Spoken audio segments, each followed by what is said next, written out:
I hate you so much. Good afternoon, Mason. How are you today? I'm alright. Lovely.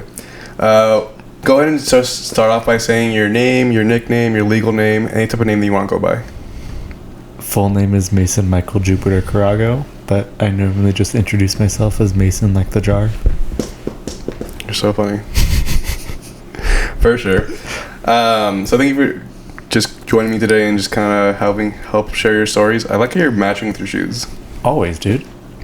And your socks are matching with your shirt? Unintentionally. Yeah, they're like a darker gray, Phil. Yeah, the socks are just there, but the shoes and everything else always have to match. Fair enough. Alright, so to start off, you mentioned you have two first names, Michael and Jupiter. I have two middle names. Two middle names, correct. Sorry about that. Are they like a family lineage thing, or where do they come from? Michael was after my uncle, and then Jupiter is from my grandfather on my dad's side. Okay, so Michael's your mom's side, Jupiter's your dad's side? Yeah. Okay, cool.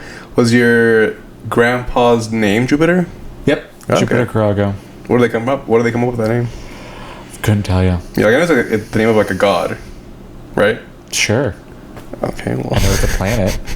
Yes, the biggest planet in the... Actually, do you know that? Yes, I did. It's full of gas like you. That's fact. I don't have a giant red spot though. You're funny. Taking on that side of your dad's side, how familiar with your grandparents on your paternal side? Or your paternal grandfathers? Very little. Very little? I never met my grandfather. He died when my dad was like 16. And then my grandma mostly spoke Tagalog, so I didn't understand a word she said. Oh, so your mom's from the Philippines? Or grandma's from the Philippines? Both. So my dad was born in the Philippines until he was like 5 years old was when they moved to the States. Okay. Yeah.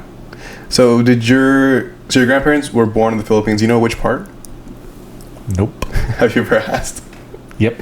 They just don't know? I forgot. Okay. I have a goldfish memory. Yeah. Is it safe to assume it was like a rural town or was it like a big city? Big city. My grandmother was a princess in the Philippines before she got married. What do you mean before she got married? So when she got married to my grandfather, they left the like royal family sort of thing. Okay. But yeah, she was a princess there, and my dad had like 5 nannies. Oh, so he has like a really good recollection of being in the Philippines? Yeah, so he remembers a decent amount up until, he was 5 years old, so he has some memory of it. Okay. Not a ton. The only picture that I've ever seen is him pooping in the front yard because his nannies had to pick it up. He was a brat, apparently. Well, nice who you get it from. Love you. Did your dad ever talk to you about how his grandparents met or like how that became to be? Nope. Okay. Do you have any connections still to your family in the Philippines? I don't really have much of a connection. I know some of our like aunts and uncles and stuff have traveled back and stuff, but we never made that trip yet. We were supposed to go in 2012-ish, but then my sister got pregnant, and then they were helping with paying for all that and buying houses, and so we haven't gone back. For sure. Sorry, were you going to say something? No. Oh, cool. Is Caragao like a pretty typical name in the Philippines, or is it more like not common? It's not like Perez or anything, but it's not an abnormal name necessarily. Okay.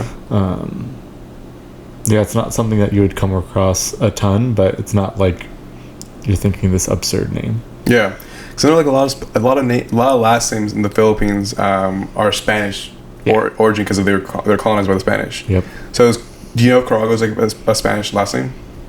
Ish. Not as much as some of the others. Like Reyes is fairly common in the Philippines stuff, but not as much. Fun fact for you on the Philippines and why I believe they got conquered by Spain is because their weapon of choice was a yo-yo. What? A yo-yo was a weapon in the Philippines. That's the original reason of a yo-yo, and that's what we used while they were using spears. Did it have like spikes on the yo-yo or like? Nope. You just dome them with a yo-yo. That's they do hurt, but that's pretty wild. And that's why we lost. I mean, probably for other reasons as well, but... Oh, dang, I didn't know that. That's pretty funny. Yeah. Oh, so it was like, so you're saying that it was first a weapon and then it turned into a toy? Yep. Oh, okay. So the yo-yo's from the Philippines originally? I don't know if it's originally from the Philippines, but it was a weapon in the Philippines. That's pretty funny. Yeah. It's pretty wild. Okay, have you ever been back to the Philippines at all? Nope. Do you ever want to go back? Like, just to go visit or anything? We've tried to kind of get trips back there, but they've never really timed out very well. At some point I probably will, but at this point I'll probably go with like cousins or family that has gone out there because they've gone on multiple trips. Yeah. However, recently learned that when you go to the Philippines, because we're from America, it is assumed that if you're staying with family out there, that you then pay for the family to go do all the extravagant stuff that you wanted to go do. So you pay for everything when you're out there? And the family you're staying with. So if Yeah. you go out to dinner, you're paying for the family you're staying with. If you're doing adventures or something, you're buying the family that you're with all the stuff. And large families, from what I've heard. So it's kind of expected that when you go, you treat them. Correct. Okay. Yeah. It's different for us because, when our family visits from Mexico, it's expected that we treat them to everything. Yeah. So normally, like, the visiting people get treated to the things, right? For there, it's opposite. Okay. I don't know if that's a cultural thing within the Philippines or if it's because we're coming from America States, and America has money situation. But yeah. Yeah, I was about to ask. I wonder if it's a Europe, like a. You already mentioned it, but that's interesting. Have you ever thought about like finding out? Sort of, but haven't put any effort into it. Fair enough. It's more so like if we're planning a trip, then we figure it out. For sure. It's pretty funny. So you haven't really, you don't have a lot of experience or a lot of like knowledge from your paternal grandparents, like how they met, or like beyond knowing that your grandma was a princess. You know anything else about your family from the Philippines? Not really. Okay. I don't really have a ton of information past my immediate parents. Okay. Realistically. How many siblings did your grandparents have? Or not? Well, actually, yeah. How many siblings did your parents have? Your grandparents? From my dad's side, I want to say there was like 3 or 4. My mom's side, my grandfather had like 11. Nice. And my grandmother only had a couple from my memory. Okay. So are you familiar with them at all, or no? Just like you know of them, like that they existed, but you don't know like their names. I know one, my Uncle Peter, and then Uncle Dominic. That was from my grandfather and my mother's side. Because Uncle Peter lived with my grandparents, and then Dominic came and visited every once in a while. But those are the only ones that I ever really met. How many siblings did your dad have? 3, so I had, or 3 more. So I have 2 uncles and then my aunt. Okay. So Technically speaking, and then we have a bajillion aunts and family that aren't technically aunts, but they are scenarios. nice. Yeah. So is your dad the youngest, oldest, middle? That's the oldest, by I think 2 or 3 years, and then the youngest I think is in like 8-year separation. Okay, that's not too bad. Yeah. Have they ever shared any stories with you about like their memories of growing up in the Philippines? Only my dad, and then the second oldest. He was like maybe 2 when they moved from the Philippines. The other 2 were born in the States, so Okay. they've never even lived there. Nice. Yeah. What was that? Do they know why they moved here? Because it's the States. Yeah, but like, was it for a job, like for opportunity? Like, is like different reasons? More so opportunity, Yeah. getting out of the Philippines, and I mean everybody internationally, especially like Asian countries, typically want to move to the States because there's different opportunities available. When they first came, what was that like? Did you ever ask your dad what it was like for him and his parents to come to the States for the first time? He hasn't talked much about it. Really, I mean, my dad was so young that it wasn't that big of a transition, really. Okay. And then I do know my grandfather was an accountant, so he transitioned fairly quickly, but he had to get like his U.S. accounting services and Oh, that's stuff. dope. Yeah. Dang, dude. So he's an accountant. Your grandfather was an accountant. When they first came to the States, where did they come? Like, where did they like land? Where was that? Why can't I remember? Something Park. It's down in Southern California. Lincoln Park? No. South Park? Baldwin Park. Baldwin Park, okay. Yeah, they were in Baldwin Park when they stayed, and they lived in that house, as far as I know, up until my grandmother passed away. Okay. That's pretty wild. They came from the Philippines to Baldwin Park. Did they know English when they first came, or was it kind of just like a full send to see what happens? They knew some, Okay. not a ton, but like my grandfather really made it a point to learn it, so that way, like my dad had to learn, and my dad was teaching him English as he was learning it too. They assimilate quickly. Yeah. Gotcha. Well, that's dope. They just came here and just made it work. Yeah, the classic. Let's see how this goes. Oh yeah. That's dope. So then, did your dad have like a favorite memory of what it was like when he was growing up in the Philippines? I know you shared like the poop in the lawn, but did he have stories? I've heard none of those stories. He has. Do you think he would feel comfortable sharing them with you if you asked? Maybe. Again, some of the stories, because he was young, are probably going to be foggy. And I don't know if I trust any of the words that come out of my dad's mouth. Why do you say that?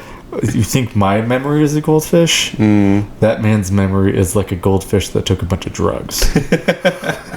Fair. I don't know if I've ever heard him tell a story that I knew the actual fact of, that he recited correctly.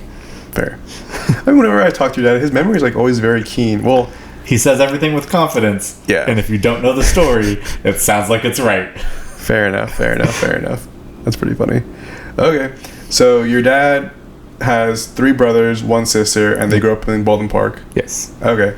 Did your dad talk about like what it was like growing up? Like you talked about how he was learning English and teaching his dad English, and I think being the first and the eldest, they have like a lot of responsibility to help the family because he's growing into the culture and teaching his family as well. Yes, so he was, especially because my grandfather passed away so early, and my dad was only like 15, 16 at the time, so he had just, it would have been like 14, 15, because before my dad got his license. So then he stepped up and had to like take care of his brother and sisters and be like the adult, because my grandmother, obviously, not knowing a ton of English and using Tagalog as her main language, and like the cultural differences were odd. So my dad started working and driving and doing stuff a lot earlier than most. Yeah, he'd take on that paternal and that father figure role in your family. Yeah. Has he ever talked about that, how that was like for him? Mostly the funny stories. So like the time that my youngest uncle, so his youngest brother, convinced my grandmother to buy a new car because it was on sale. And because it was on sale, it was such a good deal that she needed to buy the car, and then he came home, and then my dad had to then go have them return said car because they couldn't afford to have another car. That was a classic story. That's funny. The classic, this is one few things. If something was on sale, she was buying it. Didn't matter how much of it, she bought as much as she could if something was on sale. Have you ever seen those like turbo cooker like pan things? If I saw a picture, probably, but no, I can't picture it. They were just like these special pans that were supposed to be able to cook stuff from frozen because of like how the pan was made and like when you put the lid on and all this stuff. Like my mom had one, but when my grandma passed, we found 7 of them brand new in boxes in her garage that she got from like the QVC channel. They're on sale, buy now. Oh, I need 7. Maybe like a special deal. Maybe she sold them on the side. Doubtful. They were real dusty, and when she had passed, I think my mom had hers for like 5 or 6 years, so it wasn't like they were new. Yeah. That's funny. That in addition to like easily 20 full sets of Christmas lights, because apparently she would buy them, have my uncle put them up, and then when they would take them down, she wouldn't be able to find them, and so then she would buy more and then do that again, and so straight. So she would buy more and then store them with the rest. Like, oh, there they are. And then just keep buying more because she forgot where to find them. Nope, they weren't stored together. They just stored at the house? Mostly in the garage, but just like you would find a set and then you would go through a bunch of boxes, and then you would find another set, and then you'd go through a bunch of sections and find another set. So they weren't ever together, and I could see why she would never found them, because nothing was labeled in that place. That's hilarious. How old were you when you first like met your grandma? Like, I know you like probably like, you're a baby. Like, one like the first memories of like you meeting her and like being with her. I have no idea how old I was. I mean, it could have been like 7, 8-ish, somewhere in there, I imagine. Probably my earliest memory was we were all stuffed in my dad's minivan. So it was my aunt, my grandma, my 2 sisters, and my dad all in this minivan. And my grandma decided to bring her microwaved leftover fish Hell yeah. into the van to eat. And I was like, it smells disgusting in here. And then I made the gesture of like circling my ear, saying she was crazy to my aunt. And my grandma saw it. She was like, who are you calling crazy? I'm not crazy. I'll cut off your tongue. And I was like, that seems a little crazy. At 7 years old, you're already being a menace. Yeah. Apparently I deserve to get my tongue cut off, which is terrifying. I mean, you brought upon yourself. And did I, though? I was just calling her crazy, and then she proved my fact correct. Exactly. It's like you... Anyways. That's pretty funny. So your dad became like the father figure of the family. Did you have a chance to meet all your uncles and aunts? Yeah, I still talk to them. I was actually out with one of my uncles Friday, out at Willow Springs Racetrack doing a track day. So what's that? So they take out their cars and race around the track. It's basically you're doing like time trial laps, so you're just out there. Other cars are out there, but you're just driving your car.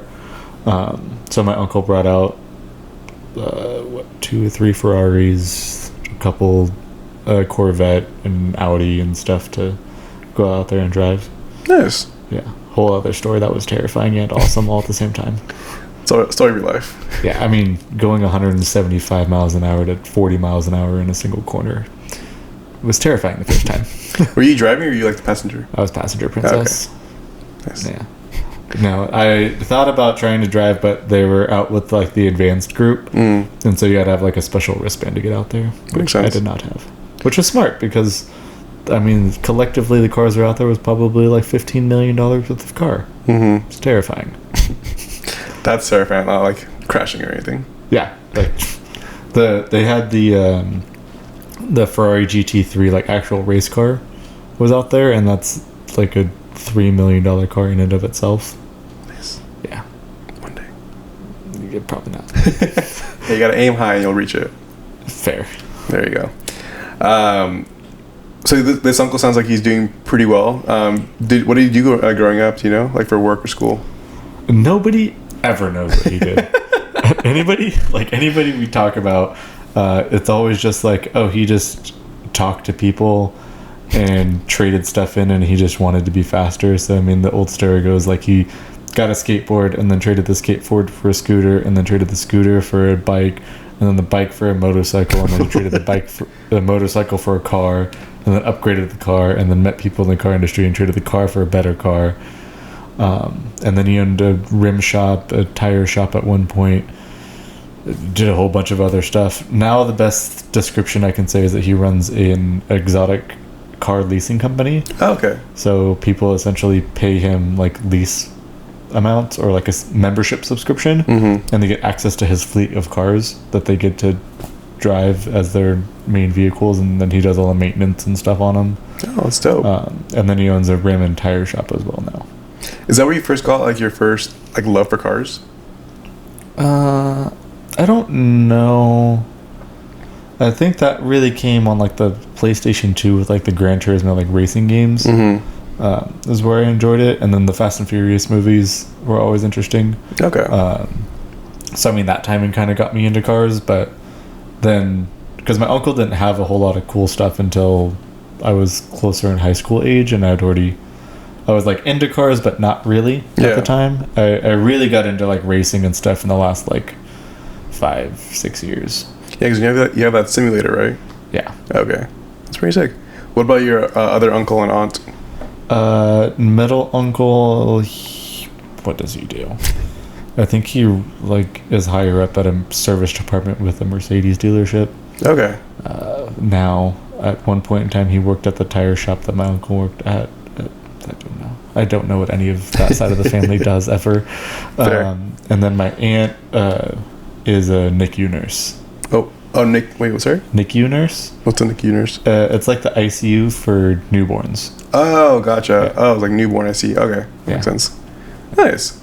It's very stereotypical. Yeah, no, she's straight into nursing, classic Filipino. That's really funny. Did you ever want to go into nursing at all? Not even a chance. Not even a little bit. That's pretty funny. When they were growing up, did they ever talk to you about like what some of those fairy stories were growing up as siblings? Mostly just getting a handle on my Uncle Rich, because he was the wild card. He's the one that has all the cars and stuff. Yeah, he's the youngest. Because he was constantly doing dumb things like building a quarter pipe in their driveway and having the kids come by and jump off the roof into the quarter pipe on their bikes, and my dad running in and saying, "Wait, all these people have to sign waivers. We're gonna get in trouble." And so he had all the kids sign waivers that meant nothing because they're underage anyways. Yeah. I mean, good on your dad to like have the foresight to have waivers for little kids. Yeah. That's pretty funny. But yeah, they built, like, my dad came home one day and just saw like a half pipe in the driveway. Hey, but that's pretty impressive that your youngest uncle built that. Yeah, nobody said it was safe. Hey, if someone was able to go off the roof and go down just once, that's impressive. That's fair. Like, obviously, if it didn't stand up after 10 times, that's kind of like, you expected it. Yeah, it was rough apparently. So it sounds like your dad and their siblings, your uncles and aunts, all had a very, I'm trying to think of the right word, like, interesting, creative, just innovative childhood. They were trying to kill themselves at all times. But they're being kids, they're being adventurous. Yes, while also floating on the limit of death. Fair. I forgot to ask, what'd your grandma do when she first arrived in the States? I don't know what she did when she first got here, but I vaguely remember hearing that she was like a caretaker / nurse in a hospital. Something along those lines. Okay. So, classic Filipino female as well. That's funny. So I'm assuming she was working late hours or just random hours. That's why your uncles were able to do whatever they really wanted. Yeah, pretty much. That sounds about right. Sounds like a lot of havoc. Yeah. That's sick though. Okay. Do you have any favorite stories of like your dad and his siblings, like that you recall yourself? Not any one, but anytime you get them in a wedding or a party, it's always entertaining. Why is that? Because it's the only time my dad actually will let loose is if my uncles are there, because they are the biggest peer pressure influencers I've ever met in my life. And they don't let you not do things. So it's the only time I've ever seen my dad drink any amount of alcohol. At your wedding? At any wedding? Most weddings. Okay. Even our wedding, I don't know if he drank at all. But like parties and stuff that my uncles are there, they're always the ones that like egg him on to do something. And then it just turns into a giant, loud, obnoxious mess, which is fantastic. The classic Filipino of being very loud. I love that. Yeah. All right, so shifting gears over to your mom's parents. Yeah. Yes. What was her maiden name? Do you know? Amerio. Amerio? Yep. Okay. Where were her grandparents from? My grandfather was Italian, and then my grandmother was like Italian Dutch, if I remember correctly. Did they meet here in the States, or did they meet like in Italy or somewhere else? They met in Vermont. Okay. Yeah. So your mom's parents, was she born in Vermont? I don't remember. Okay. It was very close because I believe she grew up in like the Baldwin Park area as well, because that's where my parents met. But I can't remember if she was born in Vermont and then moved here, or it was very close, so she didn't live in Vermont long. Okay. Do you know when her family immigrated to the States? Nope. Okay, so I believe it was my grandfather that came in from Italy, but I couldn't tell you because I've never heard him speak Italian, so that would make a whole lot of sense. Yeah. That's pretty funny. Okay. So grandparents on your mom's side, somehow. Do you know how they met? Nope. Okay, they just came. They were just in Vermont. They came to Baldwin Park. Sure. Has That's your mom the current operating story in my brain. Has your mom ever talked to you about any stories at all? No, not really. Okay. Have you met your? Did you have a chance to meet your grandparents on your mom's side? Yeah. So I grew up with them mostly. My grandfather passed away when I was a sophomore in high school, and then my grandmother passed away like my sophomore year of college. Okay. Yeah. So I was at their house. I went to their house after school most days while I waited for my mom. Yeah. Did they also? What made them want to move to Baldwin Park? Couldn't tell you. You should ask your mom. That'd be a funny story to find out why. Because had they had it, your parents would have never met. Correct. That's pretty cool though. So your grandparents came to the Baldwin Park. What did your grandpa and grandma do for work? My grandfather was the guy that like hung out at the trains while they switched conductors or would go pick up the person. So apparently train conductors or drivers for like cargo trains, you can only drive for so long before you have to switch, and whenever that time stops, like you just stop wherever you are. Really? Yeah, it's just like you drive the max amount of time. It's not like you drive to a station and you switch because like you have an extra time. No, like you just keep going. Oh, sure. And so he would drive out to wherever the hell they were and pick them up and bring them back. It'd be funny if your grandpa was like on a train job and just ended up in Baldwin Park. I'm like, hey, gotta move over here now. That could be. Who knows? That's pretty funny. That's still that your grandpa was a train conductor. Well, he picked up the conductors. But okay. So train stops, they get off. Your dad's there to drive them to wherever they need to go. Yeah. Oh, okay. What was that? Wait, what do you call that? What's that job called? I wonder if it's still around today. Train conductor, picker upper, dude. We'll go with that. What about your grandma? I don't know what she did. They were retired by the time I was around, so I have no clue. Gotcha. So your grandparents moved out here, chilling.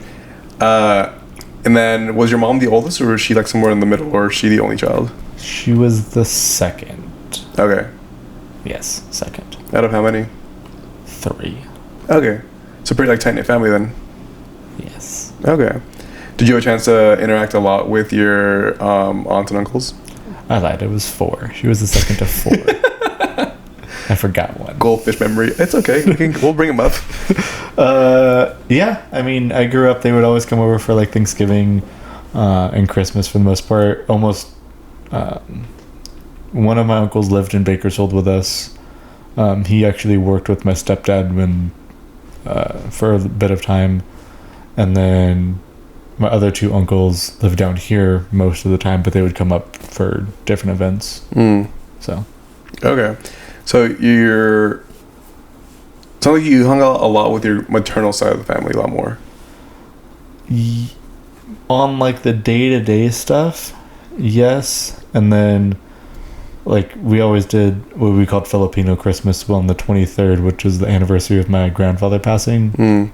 Like our entire Filipino family gets together. So my like aunts, uncles, cousins, aunts that I call aunts that I have no idea if they're actually related to us or not. Nice. That group is massive. That's like 50 people. Okay. So like we always do that event every year. So we're with them, but most of them live down here in Southern California. So like I was just like, oh, I want to go visit them because it's Southern California, it's LA, it's way cooler than Bakersfield, and that's not wrong. But I didn't see them on the day to day because they weren't nearby. Yeah, for sure. Do you have did your parents or uncles or aunts ever share any like funny stories or memories about your grandparents?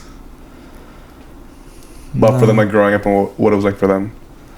Not really. I never really asked. Do you have any favorite memories of your uncles and aunts and mom when they were like in the same room or just hanging out? Nothing that stands out. We're all super competitive, so that's always fun. There's just trash talk 90% of the time. Just on your mom's side? Everywhere. Oh, okay. Everywhere and anywhere. You go anywhere in my family, if there isn't some sort of competition going on, it's something weird. Fair. Okay. Well, did your mom ever talk to you about like some of her favorite memories growing up? I don't know if it was a favorite memory, but she always used to say, "You guys have it so easy. I used to walk uphill both ways in the snow in my song leader outfit and my accordion." In Baldwin Park? Yeah, exactly. Wait, And the uphill both ways. I'm not familiar with Baldwin Park whatsoever. Yeah, well, let's just talk about the fact that you're not going to go uphill both directions. What does that even mean? Exactly. You got to go, if you go up one way, you're going to come down the other. You're just going up and then you stop and you keep going up. Yeah. That's funny. That was their ironic story. But she was a song leader, which is like a cheerleader, but with a baton and slightly different dance. Oh, so she... And a volleyball player. And she played the accordion, which is the funniest thing to me. I'm so kind of confused in the song. So was she in band or was that like a different area? It's like the bridge between band and cheerleader, but not color guard. It's like in the middle of that weird thing. It doesn't really exist anymore. Okay. Have you ever seen... Nope, that wouldn't be a good description either. Yeah, I don't. That's the best way I can describe it. She played volleyball and the bassoon. You just say bassoon? I forgot what you said. Accordion. That's just as strange. Yeah. Fair. Does she still play it to this day or no? Nah. Oh, okay. When her and my stepdad split up, I remember we were going through and grabbing a bunch of stuff from the house, and that's when we found the accordion. And I was like, "Mom, can you play this thing still?" And she's like, "No." But it was like in like a black case, but then you open up the case and it's like a velvet purple interior, and then it had like purple shiny on like the piano or like the key part of the accordion. It was quite funny. Is that when you first fell in love with the color purple? I mean, I like all colors. You like the more bright colors though. And that sounds very bright. Purple's not a bright color, generally speaking. If it was glistening or had like little shiny. True, but that's not when I just liked colors. Always. Totally get that from your mom. Nope, because my mom doesn't like colors. I don't know where I got it from. That's funny. So your mom played all those instruments. At what point did your parents meet? Are they meeting in high school or job? High school. Okay. Yeah. Nice. Did they ever talk about what their first experience was like when they first met? Nothing that really stands out. Yeah, no. Did they have a class together? How did they meet? Just walking in the hall. Okay, you gotta find out how your parents met. Why? It'd be a cool story. Tell me. I'll just have them come do it. I'll be down. Have them here next time asking the story. Okay. So your parents meet, and then do you know like at what age they met? Really young. I think my mom was like 16, 17. They were married. My mom was 19 and my dad was 20. Oh, so that's not that young. To be married. I mean, it's young now, but I think back in the day. Yeah, then it wasn't that bad. But now I was like, Jesus. Do you know what year they got married in? Whatever year my mom was 19. Don't do the math. Don't your mom right now. Okay.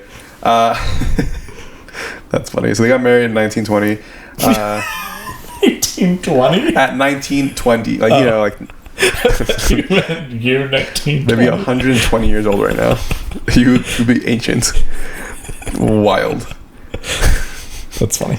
So your parents get married. Do they stay in Baldwin Park, I'm assuming?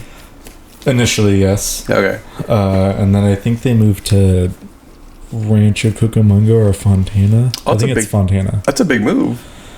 Yeah, because apparently my dad saw that there was a really good deal on a house on new builds, and so then he moved out there. But they still worked in like LA area. Yeah, that's Apparently they had like an hour-ish commute every day, hour plus. They both worked? Yeah. Okay. What do they do for work? At that time, no clue.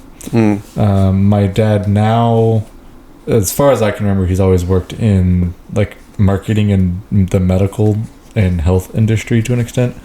When I was really young, it was just like the medical device sales. And then he moved into like hospice care, and so he just taught people what hospice care was and get them signed up for stuff. And now he works for a PACE program, which is similar, but it's for like older adult care. So he's on like the marketing side for that. And then my mom she's in the financial aid world, but she just retired. No, congrats. Yeah. Financially, like as in university or? Yeah, so her first entry into financial aid, from what I can remember, was at a beauty school that did like hairstyling and like salon school sort of thing. Yeah. And then so she was a financial aid director there, and then she moved over to Taft College, which is a small community college outside of Bakersfield,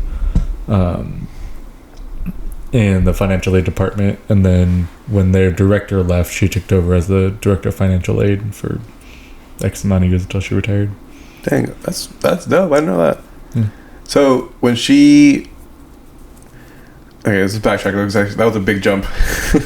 So they lived in Fontana. At what point did they start having like your sisters? Soon. Really soon.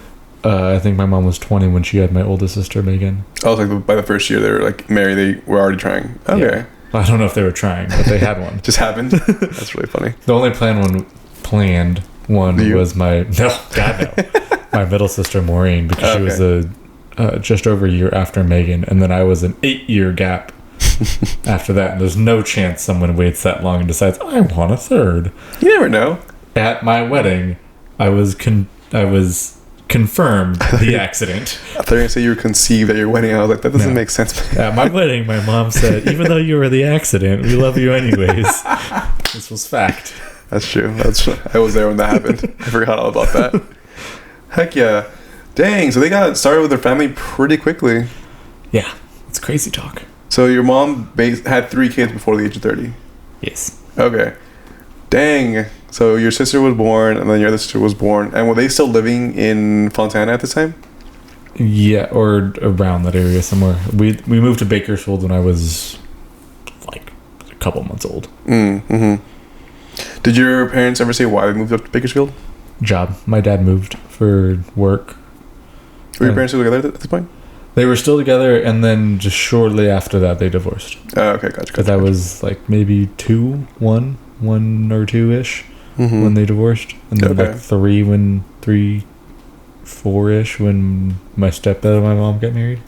Gotcha. Okay. So your dad moved up there for work. Oh, your whole family moved up there for work. Did your sisters ever share with you like what it was like for them to uproot their lives? I know they were young, but I'm sure they have memories of it. Yeah, I mean, they didn't really share much of the change because they were relatively young. I haven't really talked to them about like the differences. Obviously, like some of my cousins, they remember some of them more than I did, but it wasn't like a gigantic change in life from what I remember. Yeah, gotcha. Did your whole family stay in SoCal, or did everyone kind of start moving at some point? Define SoCal. Great on the side of the grapevine. Yes, thank you. Yeah, pretty much everybody stayed there. My grandparents moved to Bakersfield. I don't know which grandparents. My mom's side. Okay. I don't know when they moved. I just know they were always there. And then my uncle had come with them. But then the 2 younger uncles on my mom's side stayed in Southern California. And basically the rest of the family stayed here in the general area. Did your mom's grandparents go up there to support her? Or like support like the family? Or did they go for their own reasons? Couldn't tell you. That'd be cool if they went for their own and they just happened to land in the same area. I find that unlikely. I feel like there was some sort of talk about we were all moving to Bakersfield, but I don't know when that was. Yeah, I guess that's a big like shift, like going from one place, newlyweds with 3 kids, to a completely new area all by yourselves. I don't know if they were considered newlyweds by then. I mean, what, 10 years in? 9 years in? Ish. That's still pretty early for me. I was about to say it's not even a kindergartner, but I'm like, that's definitely a kindergartner. Yeah. I can't do math, I'm sorry. Yeah, it's like a 4th grader, I think. Whatever that age is. That's funny. So jumping into like, you come into the picture. Because I'm awesome. You're an accident. In Bakersfield. Doesn't mean I'm not awesome. Fair enough. Did you ever have a chance to visit the places where your parents grew up, like in Baldwin Park? Mm-hmm. Yeah. My grandmother lived in the same house my dad grew up in. So anytime we came down and visited, we would stay with her, which was terrifying. Why? Because my grandmother was crazy. I told you this. That was your perspective. Everybody's perspective.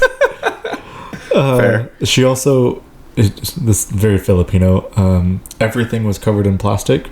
Yeah. So you never actually sat on the couch. You sat on the plastic that was on the couch. And if you ever once sat on the couch that did not have the plastic, your finger was going to get chopped off. That's fair. I think it's funny because that was my grandparents as well. Plastic on all the furniture. On everything. Not just furniture. Table, furniture. Like countertop? Yeah. Some of the floors. Everywhere. When you were growing up, did you ever go to your friend's place and be like, why don't they have plastic on their stuff? No, because growing up with my mom, we didn't have plastic on stuff. Oh, okay. So it wasn't that fun. It was more so I would go to my grandma's house and be like, why do you have plastic on everything? Did you ever ask her? No, she's crazy. Oh, Mason. I would have asked. But I will say, like, you would have got a hand chopped off. I would, on the other hand, become ambidextrous, whatever it's called. No. Okay, well, anyways. That's pretty funny. Well, the reason why I liked the plastic was when I was a kid, and when I would go to my uncle and aunt's house and I would like spill a drink, it wouldn't make a mess. Yeah. And I'm like, oh, it's not a big deal. Just napkin it up dry it up, whatever the terminology is. I'm surprised I don't have plastic everywhere in here. Me? Yeah. Dude, why would I? Because you're an adult, clumsy child. Anyways, jumping to the next topic. So you, what was it like for you growing up with two older sisters? Terrible. What? It was great and terrible. Okay, elaborate. I mean, because up until the point that I could pick them up off the ground, I was just their doll. Okay, please elaborate. They would literally just play with me like I was their doll. Because you're 8 years younger than the youngest. I think I was like 7 years younger than 8 years from the youngest. Like 9-ish years from the oldest. Yeah. Okay. I mean, that makes sense. They were basically 10. They were playing baby. They were fourth graders. Me. I mean, it makes sense. They're a cute little brother. Yeah, until I peed on their face. Okay, well, that's graphic. Yeah, well. Did they want a little sibling, or like a little brother at all? Doubtful. Have you ever asked if they want a little brother?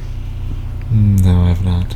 Okay. I don't want that answer. So I'm sure they had a perfect relationship as sisters, and then you came into the picture. 1,000% no. They hated each other. Really? Well, when they were really young, they got along a little bit, but as soon as you got to middle school and then high school, they didn't talk for years during high school. Really? Yeah. They're too close in age. That's fair. And sisters and women. don't jump into that topic. Oh my goodness. Okay. Well, that's cool that you. So, do you know a lot of like their kind of relationship when they were growing up? With each other? Yeah. For the most part, I mean, throughout like high school and like shortly after high school, it was bad. They legit did not talk to each other for like a year and a half after high school. Oh, after high school. Okay. Yeah.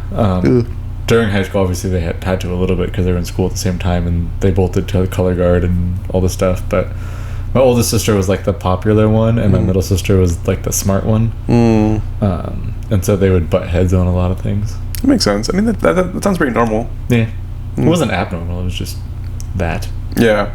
Do you have any favorite memories of your sisters growing up?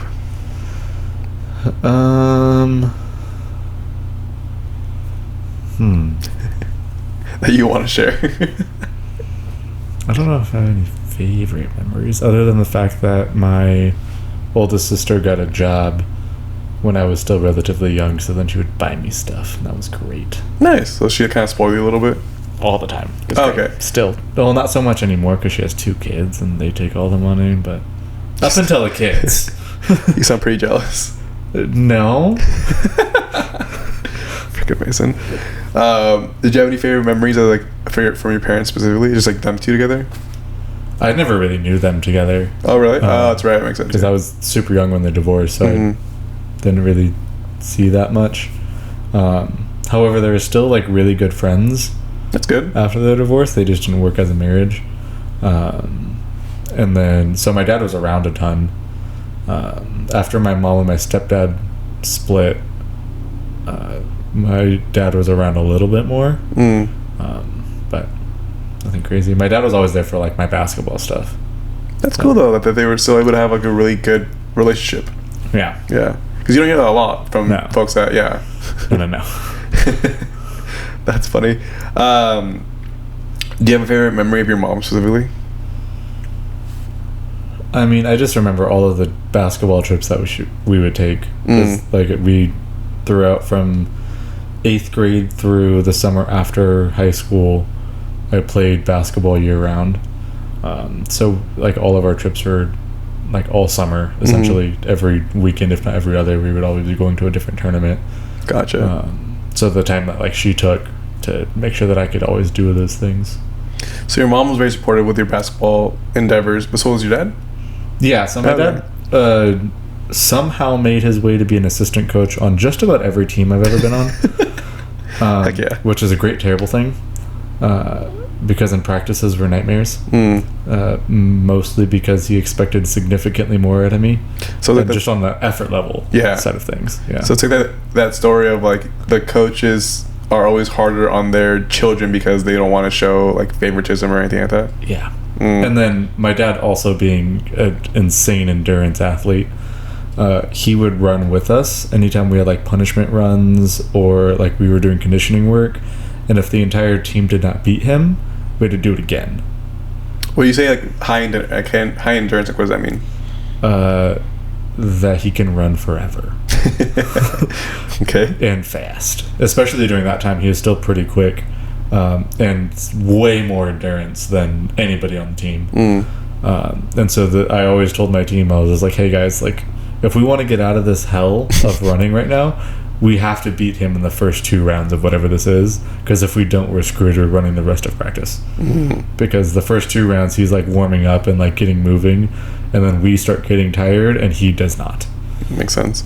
Yeah. Okay, because both your parents were pretty young then, because your dad was probably in his mid-30s when he was your coach?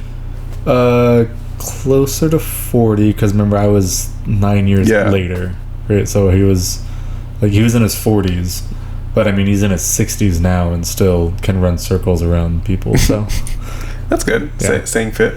Yes. Heck yeah. He just ran a marathon yesterday. Like a full marathon? Yes. Oh. Okay.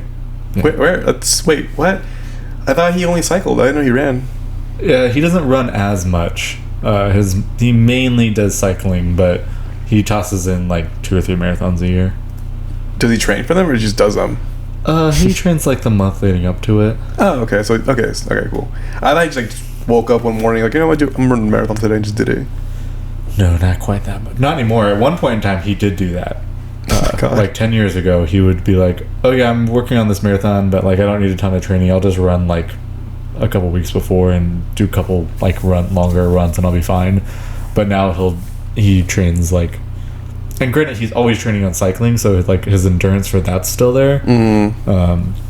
But running's a little different on the legs, obviously. Yeah. And so he has to get like adjusted for that a month before. But I mean, even so, a month worth of training for a marathon is crazy for most people, especially in their 60s. That's good for him. It's wild. Yeah. Hey, I mean, I guess you'll know that if you stay in shape, that you'll be like your dad one day, hopefully, and health-wise. Yeah. Hopefully not, because that man's nutrition and stress levels are through the roof, which leads to other health declines. Fair. Just don't be stressed. I'm doing a great job of it, honestly. Freaking Mason. Okay.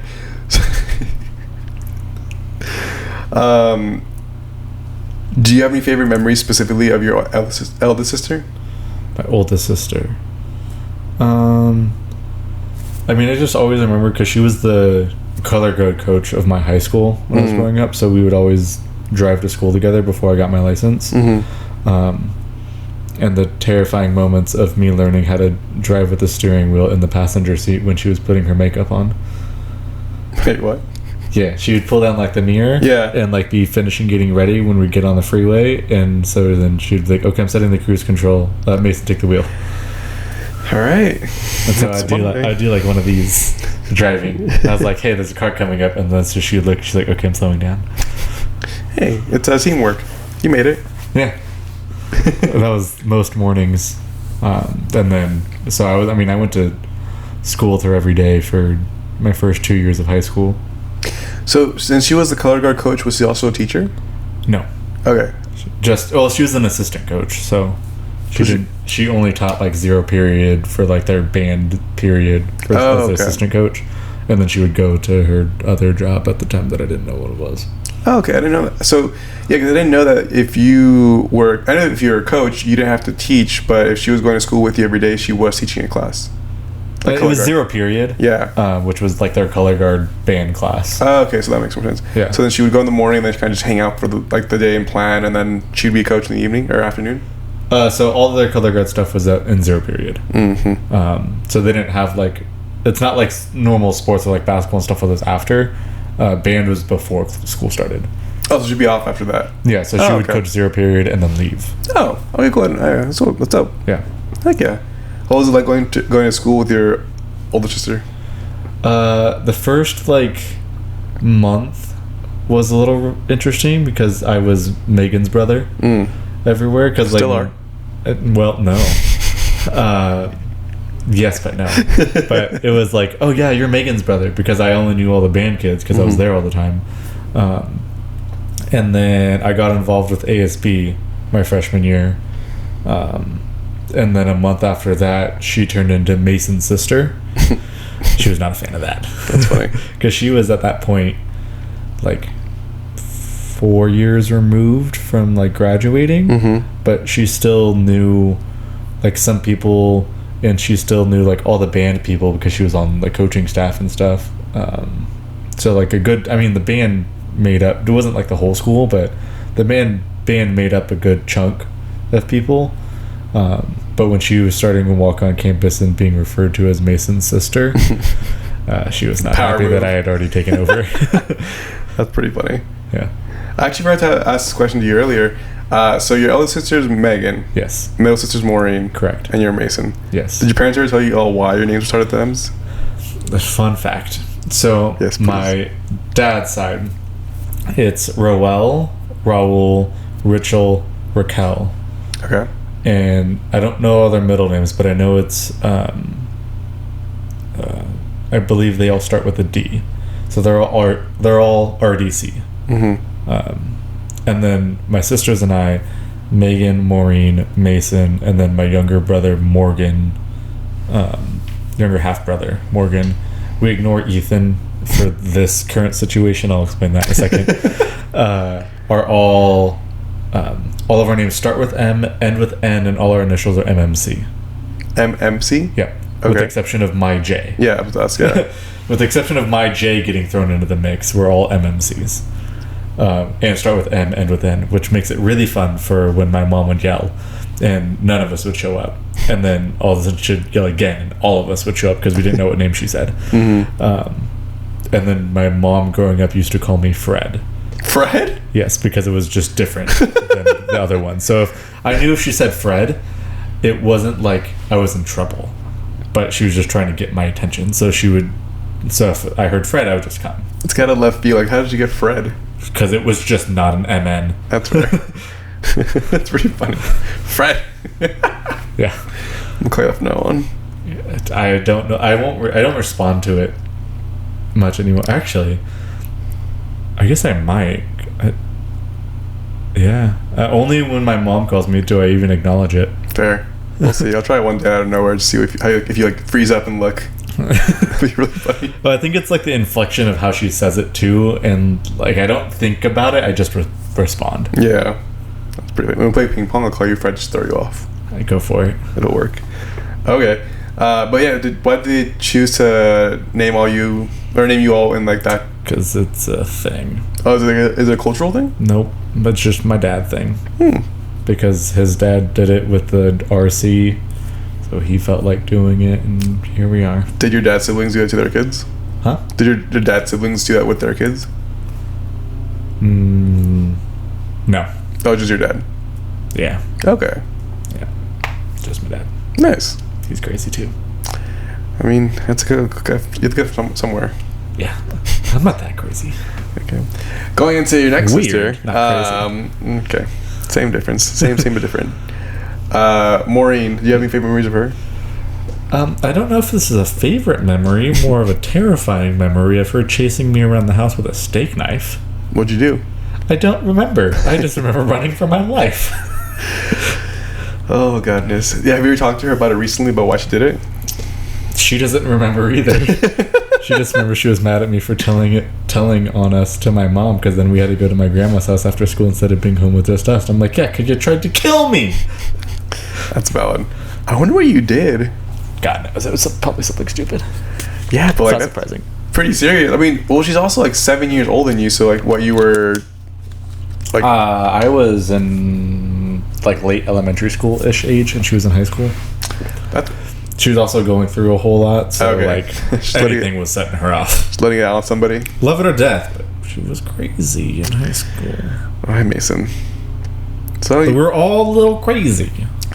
Sounds like you're pushing buttons that just did not need to be pushed. Probably. You still do that, so I can definitely see that. Yeah, well, it's not surprising.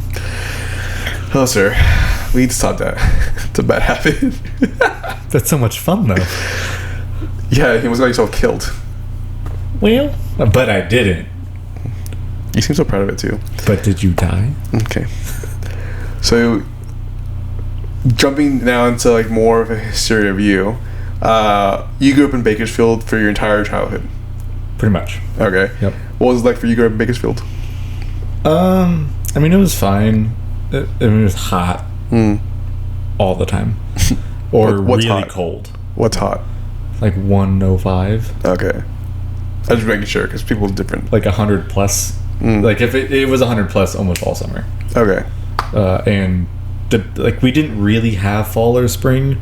We had summer and winter, and it was still California winter, so I mean it was 40s to 50s, but like dry, and you add in some wind chill. It was pretty cold, but it never like snowed. It snowed once apparently. I don't remember this, but I was sick. You were sick, or you were 6? Sick. Okay. I was like maybe 4 years old, I guess, and I was sick, and I had to stay inside, as I was told, and I was really sad about it. Apparently, that's pretty funny. It was the only time it snowed in Bakersfield. But yeah, it was fine. I mean, through like elementary and early part of middle school is just like go to school, come home, and hang out.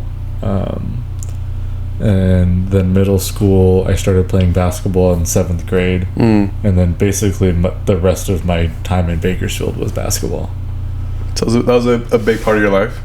Yeah, I mean, I played literally year-round from 7th grade through the summer going into college. Where'd your love for basketball start? Was it with your dad, or...? Yeah, my dad was a basketball player and then coached basketball for a long time, but he never really like pushed me into it. And then my friends and I would play at like lunch and stuff. So I always just liked sports. Not so much soccer. I wasn't as good at it. And then football we played on occasion, but we always played basketball because we had like courts available, and like then my friends jumped on the team, and I was like, well, I want to play. And so then I started playing, and then my 7th grade year, I got recruited to go play with a travel team. And then I played with them for the rest of my basketball career for the most part. Nice. Are you still in touch with them at all, or no? Not so much. I kind of had not a falling out, but as our team got better in my my junior senior year, there was like some favoritism and stuff that I didn't like, and it was like looking back on it was me pouting about some of it and not getting better because they were better players, but it was like the age old like, oh, they were late to practice or they didn't show up to practice here and there, and my thing was like, if you're not going to put in the effort, then why do you get to play? It's valid, but they were better than me. Yeah. And so it's like, well, we're still wanting to win. Yeah. So like I threw myself a pity party during those years, but I mean, I could have practiced to be better, and I just didn't. So Yeah. I think to talk a little on that as well, it's like you also want like the best players to be the leaders to how to like set the example for everybody. Yeah, and that's like I was always a captain on our team because I was always like the example of like the work ethic and like all that stuff, but I didn't have the skill that translated all the time. Yeah. So. Yeah. So I definitely I reckon like hear what you're saying, but I also want you to know that it wasn't obviously all on you. I think you know that. Yeah.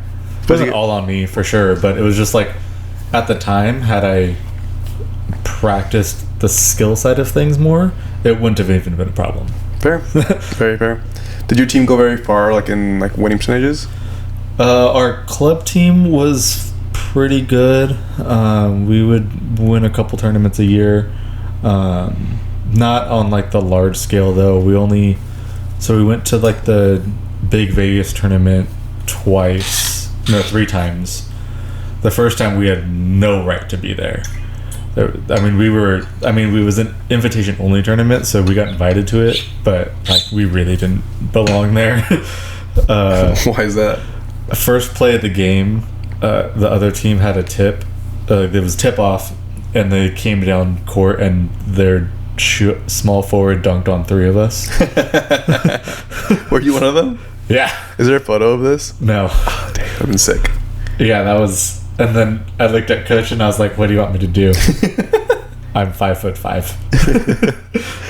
That's funny. What was your team name?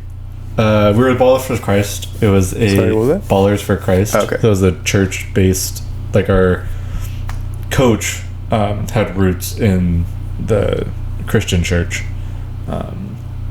so that's where like he recruited and stuff from that side of things. And then so we played for a while, and then the last year we went to Vegas, we got invited to the big tournament, the Adidas 64 tournament. That's when we saw. So I didn't play against, but we saw the Morris twins. Oh yeah, Marcus and Markeith. Yeah, so they played in that tournament. Oh dang, I think they're our age. Roughly. Okay. And so like that tournament was nuts. We didn't make it into like their bracket off the pool play, but that was a good team. I mean, our starting lineup was our point guard was like 5'9", 5'10", but we were about the same height. And then it jumped to 6'4", 6'5", 6'6", or 6'8", 6'10", 6'10". How tall was your team? That was our team. Oh, okay. Oh, dang. So those are a big difference. Yeah, that was our last year. That was a really good team. Like our small forward through center were 6'9", 6'10". How do you even find people this tall in Bakersfield? Grass-fed cows just breeding these guys. And then our shooting guard was 6'6". Dang. It's huge. Did you all play AAU? Mm-hmm. Okay, just want to make sure. Yeah. Our power forward ended up playing for Berkeley, and then went and played overseas for like 6 years. And our shooting guard went and played for Cal for a couple of years, but then stopped after college. But yeah, it was a big team. That year was fun, but it was. I remember walking on the court because then we would play teams that were equally sized because we were in like the bigger tournaments and stuff. And 5'9" Mason was not a fan of that. Did your team all start like relatively the same like height and then they just kind of grew, or did you recruit them in? We had a big recruitment my junior year. Oh, okay. So we got a couple of like of the taller guys, but we did our center, or me, the other point guard, and our center, and then our power forward who ended up being 6'2", but he was like 6 foot when we were in 8th grade. Dang. So he was tall in 8th grade. He was not tall as a senior. We all started together, and our center was 6'10" in 7th grade. What? Yeah. Dang. He was 6'11" by his senior year of high school, so he didn't grow at all after that.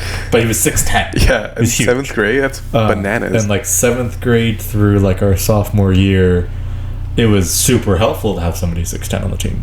But he was also a stick, and like super awkward and like clumsy. Yeah, I mean, because he makes sense. grew really fast and didn't know what to do with his body. Yeah. So he was not super skillful, but he was huge. So I mean, you can kind of get away with a whole lot when you're that tall. But sophomore, junior year, when we started playing teams that also had somebody that height, didn't matter anymore. Now he was like an average guy. Like there were tournaments that we would start him for, like against some of like the smaller teams he would start, and then he'd be pulled out very quickly because it was like, oh, you get tip ball, you could do some intimidation, and you're going to play limited minutes now because we don't want the other team to know that you suck. Wild. When did you hit your growth spurt? I mean, I kind of just slowly grew from like my freshman and junior year. It wasn't like a super fast growth. Like I went in to high school at like 5'2", 5'3", and I was 5'9", 5'10". It's my junior year. Okay. So it was like just constant. The gradual like increase. Yeah. It wasn't too much. Nice. So did you? So you play AAU almost every day. Did you play for your high school team as well? Yep. So you, how did that work with like schedules? So AAU picks up at the end of high school schedule and then stops at the beginning of high school.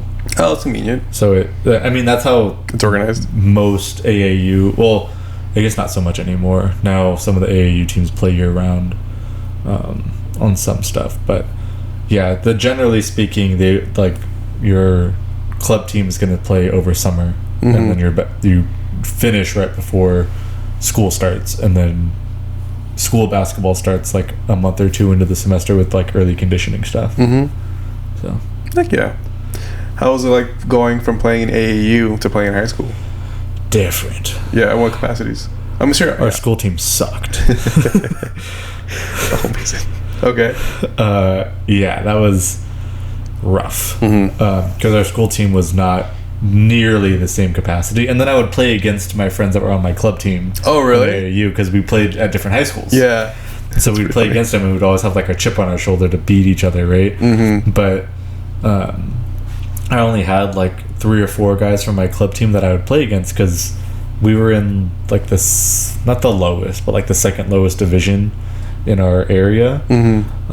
So there's only a couple other schools. Most of the guys that were recruited were in like 2 or 3 divisions above us. Oh, gotcha. So I never played those teams. The one time, or the 2 times that I did play the teams that had like those players against us, we got rocked. So that was never fun, because then you would come to club that next time, they're like, oh yeah, we Just talk smacked you smack. guys, and I was like, yeah, well, sure, yeah, you did. Dang. So all the guys that were on your AAU team like were 6'4" above. What was like the average height on your basketball teams and in high school? Like 5'11", maybe 6 foot. Oh, okay, so like relatively normal in high school. Well, our center was 6'2". Yeah.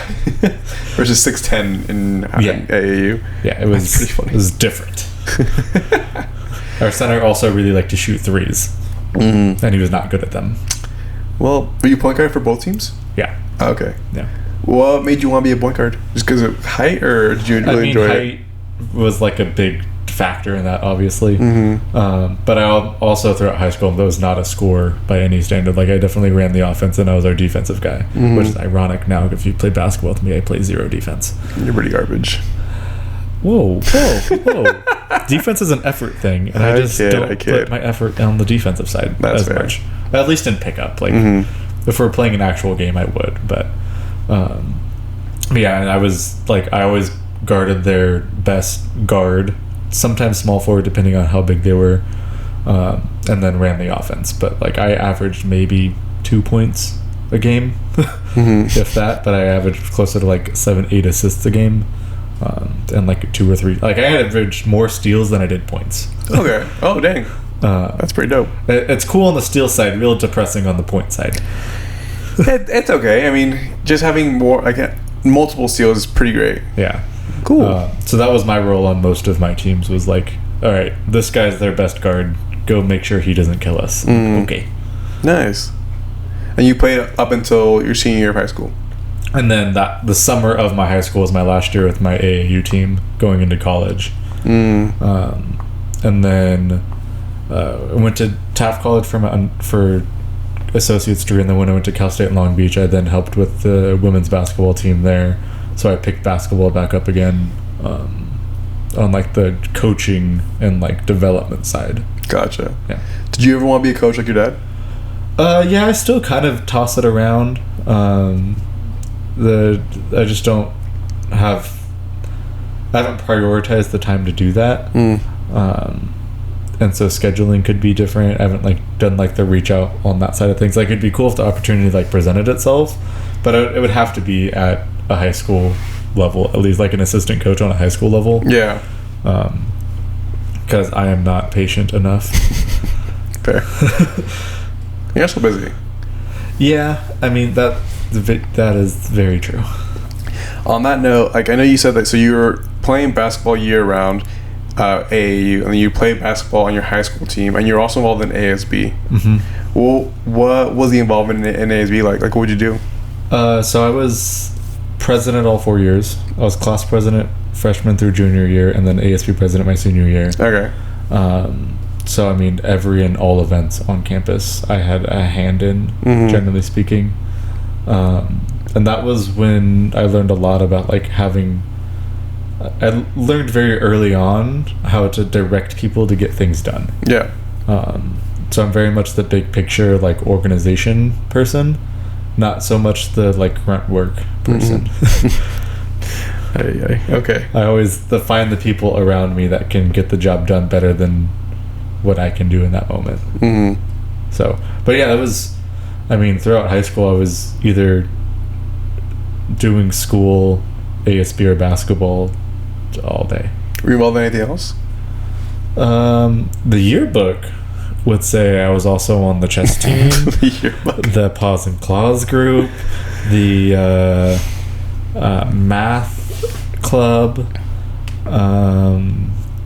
What other club did I convince them to let me take a picture in? I did the exact same thing, so I know you're talking about. No, I mean ASB and basketball took up most of my time. I did track my senior year of high school. I finally convinced. I wanted to do track. They had recruited me for track since my sophomore year of high school, but it always overlapped with club basketball. And so my mom was like, "No, I'm paying all this money for basketball. Like you're not doing track." They also recruited me for football, and my mom said, "God no," because I would have been a receiver and gotten my head bashed in. Again, I'm paying a lot of money for basketball. You're not doing that. Fair. But I convinced her to let me do track my senior year, so I did triple jump, high jump, and long jump. Okay. That was the first year I had shin splints, and that was miserable. What was that, sorry? Shin splints? Oh, gotcha. Yeah, that sucked. Yeah. It's a fun time. I still get them all the time, so I feel the pain. Yeah, it's awful. Yeah. I do want to ask, like, when you were in ASB, like, what made you want to be president every year, or were you like, how that like come to be? So freshman year, I didn't actually want to do ASB at first, but my sister Megan, that worked at the school, like really pushed me towards it, and then recruited some of the color guard girls to convince me to do it, which was not very challenging for a sophomore and junior girl to convince a freshman to do something. You kind of listen to whatever they say. Fair. And so I ran for office, and freshman year our like ASB advisor did things slightly different than what I've heard from most, in that you just ran for like the 8 positions, and then instead of like, oh, I'm running for president, I'm running for vice president, and so forth, you ran for 8 positions, and then we all came to a meeting, and whoever had like the most votes got to pick first, and least votes picked last. And so you just picked the positions that were available at that time. But I do remember there were these 3 girls that were like already good friends. The first one picked president, the second one picked vice president, second one picked treasurer, and the third one apparently they had lined it up that she would pick vice president, but I split them, so I was the third highest votes. And so then I picked vice president because like, well, if I'm going to do something, I wanted to be president, but they had already taken, so I was like, I'll do vice president, it's fine, because I like being in charge of things. But then like a month and a half into like the school year after elections, their president had come up to me and was like, hey, like, I know you talked about you wanting to be president. Oh, by the way, the girls were pissed that I took vice president, because the third one wanted vice president. Like, she was supposed to do it, like she was gonna do it. I'm like, oh, that sucks. Hi, Mason, just out here being a menace per usual. Yeah, well, the third person, Emily, ended up being one of my best friends. Okay. Later on. It worked out. The other two, not so much. Because the president came to me like 2 months in and was like, hey, like this is like a lot more work than I thought it was going to be. Are you interested in switching roles? And so we swapped. She became vice president, I became president. Oh, interesting. Okay. And so we swapped it initially, which was funny because her older brother was a senior at the time, and like the one that was like, oh yeah, you should do this and all this stuff, right? And like maybe 2 or 3 weeks after we had swapped, out on our like high school newspaper came out, it's like, oh, the freshman class president being influenced by her older brother, and like what's it like being president and all this stuff. I'm like, she's not president anymore. Not salty about that at all. But yeah, so we swapped, and then eventually I got her kicked out. Mason. Because she missed too many. She didn't do anything. Oh my goodness. She didn't do her job, and she always missed meetings. So I was like, well, you're not useful here, so see you later. Fair. And then Emily, the one that ended up secretary that wanted to be the vice president, me and her were the only two that continued on. She ended up being my vice president our sophomore, junior year, and then she was our like marketing person our senior year for ASB. So she was my like hammer. If anybody didn't do anything right, I'd be like, Emily, they're messing up, and she would go yell at them. She was like this little 5-foot Cambodian girl that would feisty. So I never looked like the bad person. Fair. Dang. Okay, that's pretty dope though. So I am surprised that you were able to switch so easily, because you weren't voted, you were appointed, and then you could kind of just like do that amongst any roles. So it was not really normal. Yeah. But she wasn't doing her job very well, and instead of getting kicked out, I think our advisor had recommended that we switched, so that way she could still be involved without having as much responsibility. Gotcha. Yeah, that's super interesting. That I've never heard that before, but yeah, I'm glad it worked out. I don't know if anybody had done it before or since. Yeah. Because Interesting. normally you don't take on president thinking it's not going to be a whole lot of work. So how big was your ASB? I want to say, so every class had like 10, so it's 40, and then ASB had another 20, so like 60. Wait, the classes were separate from ASB? So you had like freshman, sophomore, and junior class positions, and then you had ASB positions. I see. Councils. Yeah. Gotcha. Essentially. Okay, so like sense. the class position, you had president, vice president, secretary, treasurer, like a rep of some sort, and like something else. So maybe there's 6 each class, and then ASB had like your ASB president, all the same positions, and then you add in we called her poster girl or poster person. She was the one that, like, if anybody needed a poster for an event or something, she would make them. And then you had like activities, you had ASB athletics, and like all of those positions that like ran different parts. But the ASB positions were typically seniors, and so like your junior to senior class would change, because all the people that were your junior officers would then typically move into ASB roles, and then you would get almost a newer senior class to run things in like the senior class specific things. Okay. Yeah, it's different from what I've heard from like other schools, but yeah, I mean, that's pretty sick. Jumping forward a little bit, what made you want to go to Taft College? Was it because your mom worked there, or? I didn't initially want to. Okay. So I was actually supposed to move up to Santa Rosa with my sister Megan, and I was going to go to the community college up there, because it was just out of Bakersfield, honestly. Because she had moved up there with her then fiance. They broke up, and she moved back to Bakersfield a month before I graduated. So I no longer had a place to go up there. Gotcha. And at that point in time, everybody had already like signed up for fall classes. You had committed to a school, and like I had only applied to Cal State Bakersfield just because everybody did. And I was like, I don't really want to go to Cal State Bakersfield, and I couldn't get a class even if I wanted to. And because my mom worked at Taft, it was an easy enough transition to just end up there. And we knew enough people to get me moved up on some of like the wait lists and stuff to get some of the classes that I needed. So it was just the easier transition. It wasn't what was supposed to go down, but it's what ended up happening. What school was by Santa Rosa? It was the Santa Rosa Community College. Oh, okay, gotcha. Yeah, Oh, yeah. it was just a community college. Yeah. Nice. Why do you want to go? Did you want to go to the school, or did you just want to move up there with your sister? I wanted to get out of Bakersfield in any way possible. That's fair. No, that's fair. Did you ever think about going to like a 4-year or somewhere else to get out of Bakersfield? Not really, because I had really committed to Santa Rosa relatively early, and because she moved up there, like right before my senior year. So like when you're starting to look at colleges and campuses and stuff like that, I was like, I'm just gonna go here. Okay. Because it was cheaper. It was out of Bakersfield. I didn't have to worry about, like, I didn't even think about going to a university or anything like straight out, because I was like, no. So were you very like, I guess I'm trying the question, was school a really big thing for y'all growing up?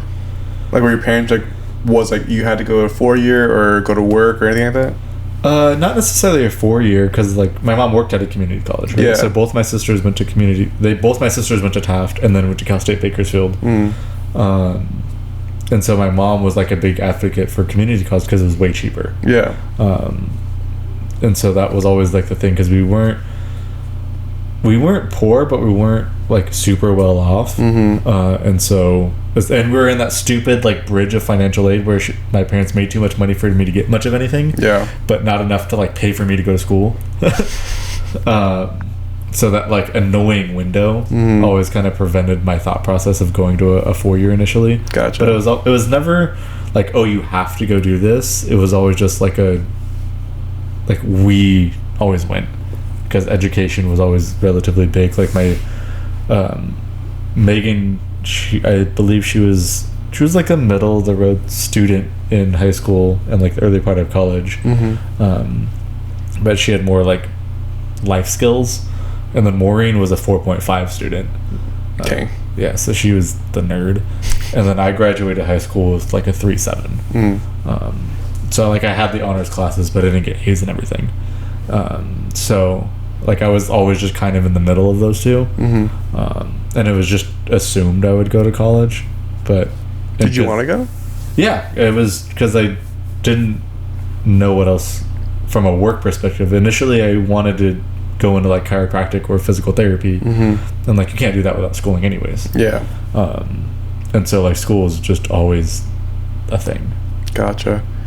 Nice. For sure. Also like the concept about those that are relatively smart just go to college. Generally speaking, like that was the stigma at the time. Like if you're educated, you go to college. Yeah, I definitely like, for us growing up, like school was always like, you're going to school no matter what, and you're going to like a university no matter what, because we didn't know any better on our end. But so you went to Taft for a couple years, and then what made you want to transfer over to Long Beach? Had beach in the name. What? It had beach in the name. It was Southern California, and it said beach. Did you know anything about the college before you applied? Not even a little bit. All right, love that. So Nothing. You just applied just because? Because I heard they had a good kinesiology program, and it had beach in the name. Okay, so when you were at Taft, you knew that you wanted to be a kinesiology major? Yeah. Okay. Yeah, because again, at the time, I was thinking physical therapy. Okay. Yeah. And you never visited the campus before, then you just applied? Correct. Okay. So you applied... That also messed me up when I went to the dorms. Why? Because I went to the beachside dorms, which I thought were beachside. I was lied to. Oh, the ward? What was it called? Beachside dorms. Yeah, but what was before it was dorms? It was like a ward? I don't know. Okay, it was... Okay. Anywho, they're not on the beach. Obviously. They're like a mile from the beach. You can walk to the beach. No, they are not a mile from the beach. Yeah. They're actually a little farther, but it's okay. Yeah. It's like a 15-minute drive to the beach. Yeah, roughly. So you go to Long Beach. What was your first day like? Did you go down on dorm move-in, or did you go down like before like that happened? So I came down. So they had SOAR, right? So we had like the orientation thing. I had come down for that, and my boss at the company I worked for lived in Newport, and so when I was going to Taft every summer, the 2 summers that I was there, my buddies and I, we were down in Newport like every other weekend, visiting them, like just hanging out in Newport, going paddleboarding and all that stuff. So that was another reason, like I knew I wanted to be Southern California, and then like all my family, like growing up, Southern California was like, oh, it's so cool. And so I stayed over at their house and went to orientation. That was my first day on campus. And then I moved down for dorm move-ins that day, which was entertaining because I also moved my office down because my company that I was planning on leaving, because their headquarters was in Bakersfield, their owner, my boss, opened up a Redondo Beach office, so that way I could stay working for him. Okay. Nice. And so he had bought like the desk and my computer and like all the stuff that I needed to work down here. He was like, hey, can you just bring it down when you move? And I was like, sure. I drive a Scion TC. But we got it. I mean, we got an 8-foot by 3-foot desk, and all of my stuff in my Scion.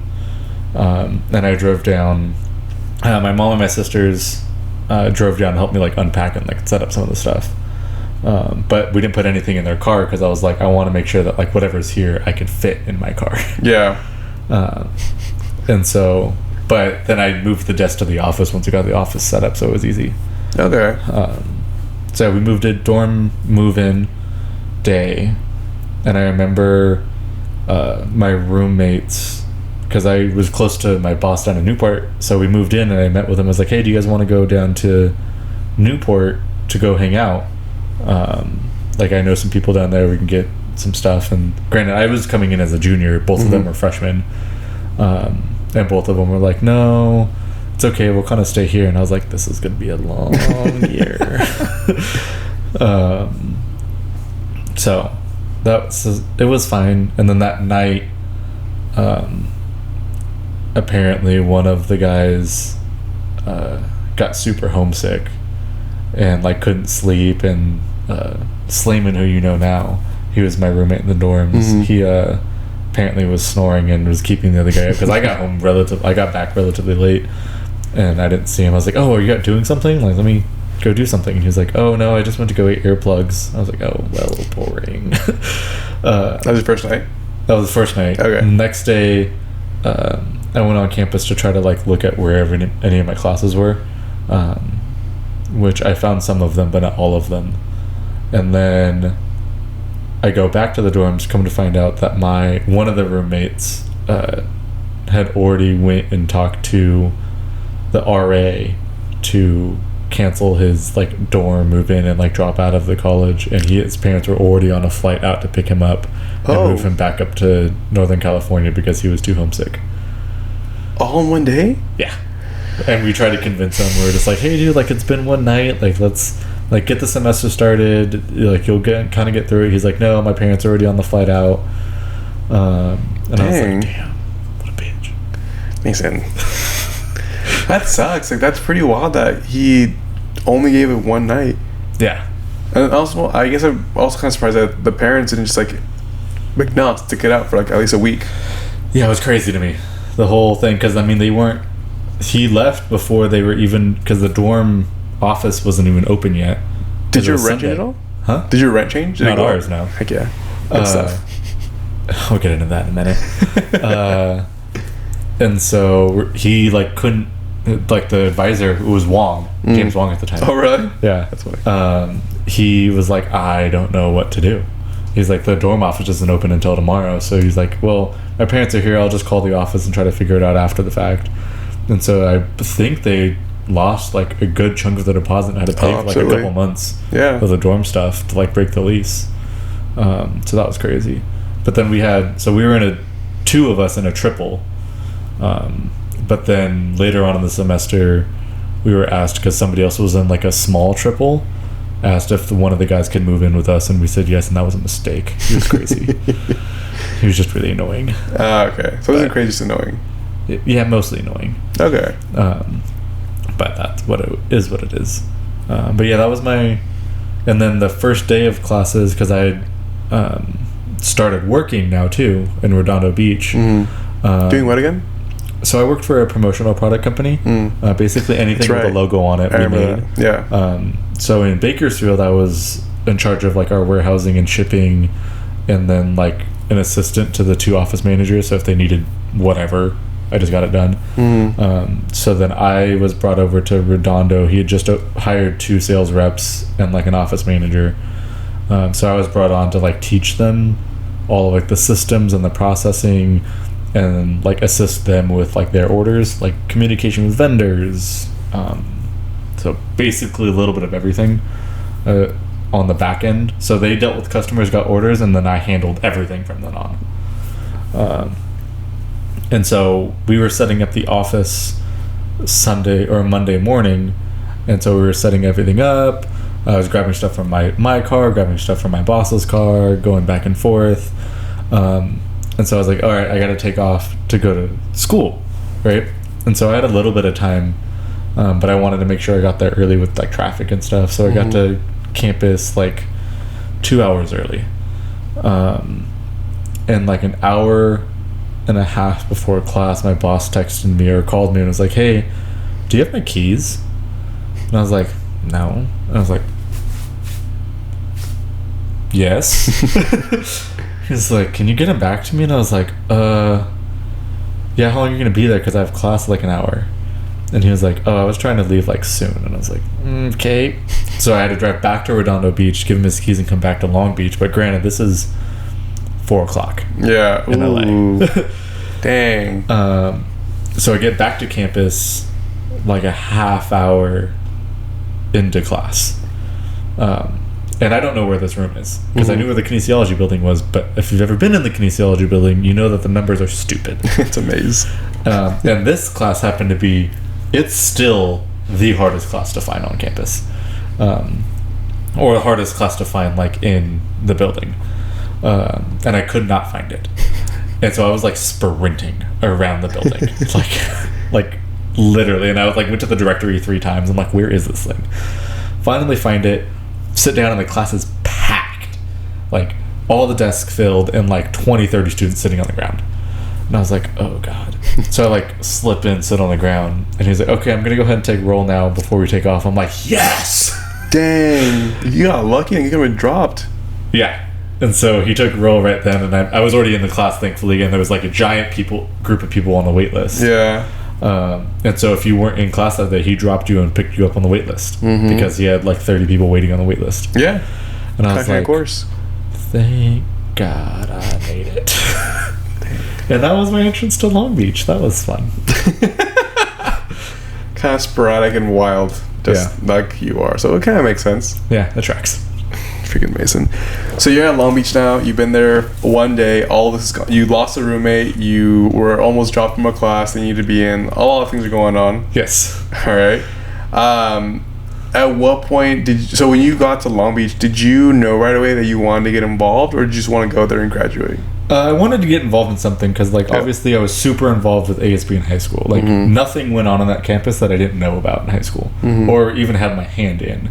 Went to college, and like community college ASB was like, I helped with it a little bit, but it was all like the athletes, because they all lived on campus and stuff, and I helped like develop their website, so I learned a little bit of like website development stuff there.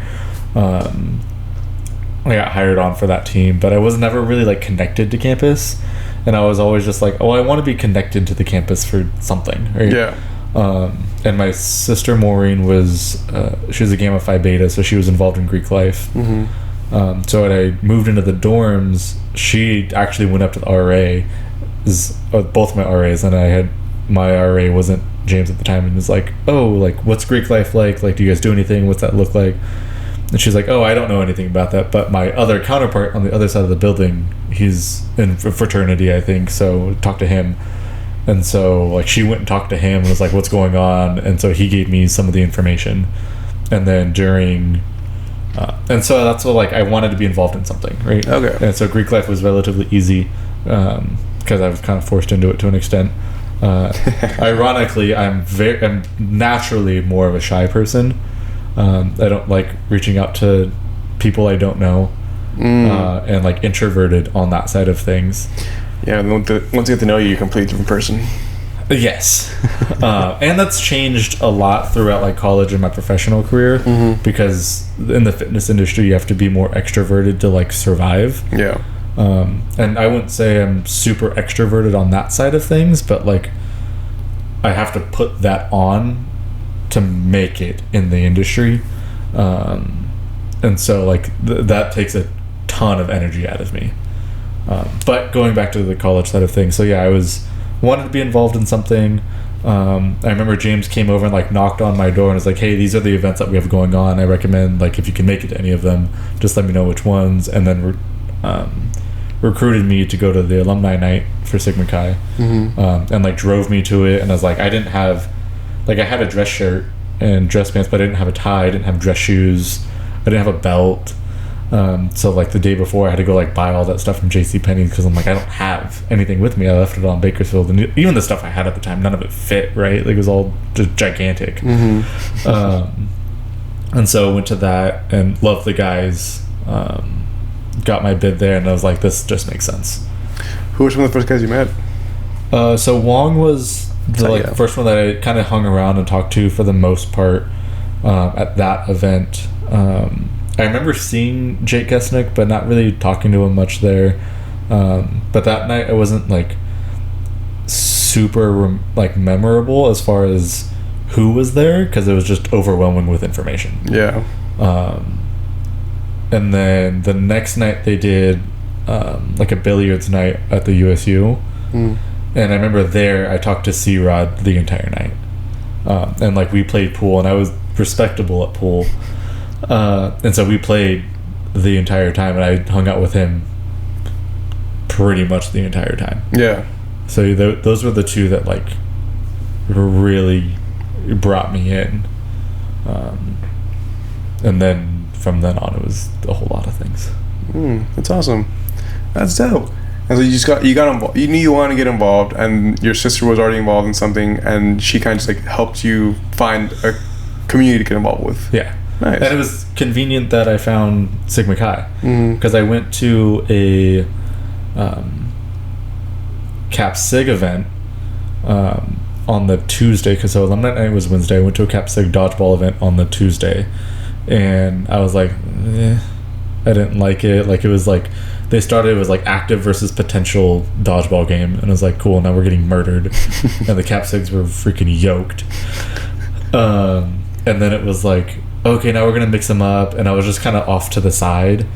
Didn't really feel connected to anybody. I was talking to some of the other like potentials, but it was like, And I remember Nick Van Horn at the end was like, oh yeah, you should come back out to this, and like this whole thing, and tried to like get me in to talk a little bit more, but I never felt connected, and I was like, this is Yeah. I don't care. And the next night was alumni night, and I was like, wait, this is way more of what I'm interested in, because like I didn't care about partying or doing anything, and the alumni night was like the perfect event for me to learn about everything that outside of just partying and all that stuff. So gotcha. That's sick. You found your community relatively quickly because recruitment was like, I think, the second or third week of school. Yeah. Okay. Yeah, and then even like as I was during my pledge semester, like looking back on it and looking at guys that are going through after and then now, I wasn't super involved in the chapter my pledge semester. Like we did some things, but I didn't really ever feel like I knew what was going on. Well, I didn't know what I didn't know at the time. Right? Yeah. Because I never went to the house. The first time I went to the house was obviously our bid night. But then after that, I didn't go to the house again until after we passed our test. I never even thought about it. Like I always just went to our meetings on Sundays. Yeah. And then like hung out with the guys a little bit after that. Never really did a whole lot. It wasn't until after I got initiated and went through the other side and saw new members joining and seeing them around, I was like, oh, I could have been around. Like I didn't even know that was a thing. Damn, yeah. Like I was just doing my own thing. So like I knew my pledge class, but that was about it. And then I knew some of the people in the exercise science department, but I was mostly with my roommates. One of the other RAs happened to be a West High alum as well, So he was a year under me, so he was, but he had started at Cal State Long Beach as a freshman, and so I had come in, and he was an RA already now, but I played basketball with his brother, and so I saw him, I was like, hey, what are you doing here? So I kind of just attached myself to him a little bit in some of his friend group, and then the dorms, for the most part, like, I made friends at the dorms, and then after my pledge semester, I started meeting more of the guys realistically. Yeah. Because remember our first year, we didn't really hang out that much. Other than like our pledge class meetings. Yeah. But yeah, we weren't that involved. No, not much at all. And I didn't even know that there were more things to go to. Yeah. That was the thing, is like I had no clue. After you found out what things were available, what were some of your favorite activities or events to go to? Any and all the sporting events. Fair.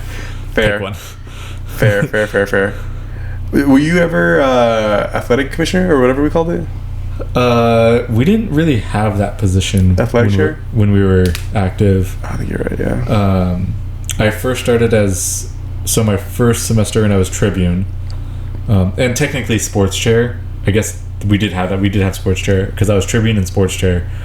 And sports chair was basically just the person that gets somebody signed up to go to all the sport events, and like develop the rosters. And I was like, cool, I am on the roster, and everybody else, if you want to come on through. And then pretty fast after that, I was house manager, and that was a fun wake up call. What do you mean? Because it was pledge semester, tribune, straight to house manager on our executive board. Yeah. And we had just gotten the house at that point, so there was just a bunch of, like, Jake had put all the things together and, like, created the Excel sheet with all the invoicing and stuff. And, like, I was not nearly as good as I am in Excel now that I was then, so I didn't understand anything that was going on in it. He was like, just do this. And I was like, okay. Because you were, like, 21, 22? 20. Yeah. Oh, that's right, 20. Yeah, because I turned 21 when I lived in the house. Same. Yeah, and so it was a lot, but I mean that was the role. Like I was voluntold into it, generally speaking, because nobody else was responsible enough to do it that didn't already have a pretty high position. But it was the position that like made the most sense because I could get the stuff done. Nobody needed to like me, and not many people did. And I was on our executive board, which was ultimately, I was like, I've got to do something in their executive board, and I didn't necessarily, like, I wanted to be president consul, but it wasn't, like, forefront, realistically. And all the other ones were generally on the social side, for the most part, on our executive board, so I thought, well, house manager makes sense, and then I can make decisions for the chapter, and that's important, and I could persuade whoever else is on executive board to think my way. Hi, Mason. You silly goose. When it came to the chapter, I know that there's a lot of things going on, a lot of activities, a lot of sports. Were there any memories in particular that stick out to you while being in the chapter or being in the house that you like want to share? I mean, I think my like deepest memory was our IFC football year that when we won. Oh, that's right, yeah. Because I was really close with Chris Terzic. He was our magister, right? That kind of guided us through our pledgeship. And obviously being really involved in sports, I always wanted to win. But he had that big motorcycle accident right in between the 2 weeks of IFC football. So the first week was our like pool play where we lost every game. And so we ended up as like the bottom seed for the next week. And he had gotten that crash that like week leading up to it, and all of us are like, what's going on? So it was a very big emotional time. And I remember us talking about like, hey, we're gonna participate in this, and we asked Chris, we're like, hey dude, we're gonna be here. He's like, no, go play in the IFC tournament, like we need representation there, we need to be involved. And that was a big turning point for our chapter of like our bonding. Like it wasn't just a sporting event, but it was like we're supporting our brother at the same time, and we ended up winning, which we hadn't been really competitive in most any sport ever at that point in time. And so everything kind of clicked and came together, and that was like a massive changing point in the chapter. Not only from like our sports side of things and like involvement, but like that really brought everybody together. Unfortunately, like a near-death experience of one of my brothers, but that was probably like my most fond memory. And then to this day, the song from Fast and Furious 7, the "See You Again" by Wiz Khalifa, that song was super popular right about that time, and it came on like 3 times during my drive to go see Chris at the hospital, and I was like, no, stop doing this. That song still brings up that memory like every single time. Damn. Yeah, very emotional. Yeah, that's awesome. It sucked, and I remember that happening. Yeah, it sucked that it happened, but definitely was one of those, like you mentioned, turning points for a lot of the guys, because up until that point there was a lot of, I don't want to say turmoil, but a lot of disagreement amongst the members. Yeah, for a variety of things. We had grown really quickly leading up to that point, and so we had a bunch of different personalities, and we had the founding guys that were like starting to fade out and like new and like spent 4 years just learning everything about Sigma Chi, and then you had some of the guys coming in that weren't as serious as some of like the top founding guys were. Yeah. And so it turned into some of that like conflict, I would say, in the chapter, and that like the guys that really wanted to take it seriously and the guys that weren't as serious about it created some stuff, because it was a larger chapter, so small things became bigger things. Yeah. And so that like brought everybody back together and like reminded us why we were all there. Heck yeah. This was your first year? That was our second year. So I was house manager by then. Okay. Yeah. Second year this happens. That was one of your fondest memories. And then you were in it all 4 years? I did 3. 3 years. So I did 3 more years at Long Beach, and I was in and involved pretty much the entire time, because I got initiated Tribune and then house manager for 1.5 years. My last semester was the only semester I didn't hold a position. By choice, or just didn't want you done? By choice, dude. I was freaking toast. Yeah. Because by that point in time, I had started working at 24-hour fitness to get hours completed for school, because I needed like 500 hours at a corporate facility for like our school requirements. And so I was basically working or school or fraternity, what was it, Sunday through Friday. Saturday was my only day. I didn't have anything committed, but I would probably do something Saturday with the fraternity, like 5 a.m. to 10 p.m. every single day. It was a nightmare year. We had fun.